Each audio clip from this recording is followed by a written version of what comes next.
देखो আমি একটা ভেন্ডি দিয়ে একটা আইটেম বানাচ্ছি।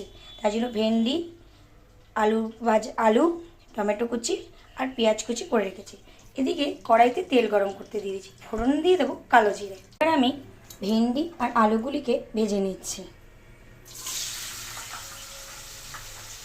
যখনই এই ভেন্ডি আর আলুটা ভাজা ভাজা হয়ে যাবে, তারপরেই আমি পেঁয়াজ কুচিটাকে দিয়ে দেবো একটু লাল লাল করে ভাজার জন্য। এই পেঁয়াজ কুচিটা আমি দিয়ে দিলাম। তারপরে যখন আমি এর মধ্যে জল দেব, তখন আমি এর মধ্যে টমেটো কুচিটাকেও দিয়ে নেব। আমি জল দিলাম, এবার টমেটো কুচিটাকে দিয়ে দিলাম।